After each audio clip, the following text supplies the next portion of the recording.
Patuloy na ipinaglaban ng BRP Teresa Magbanua ang soberanya ng Pilipinas laban sa iligal na presensya ng China Coast Guard sa karagatan ng bansa.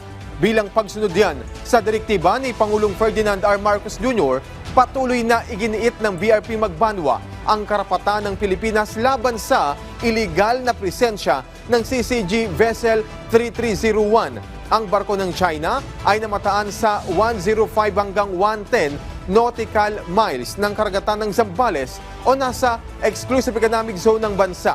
Sa pamagitan ng radio challenge, ipinaalala ng BRP Magbanua sa CCG vessel na lumabag sila sa Philippine Maritime Zones Act, UNCLOS at 2016 Arbitral Award.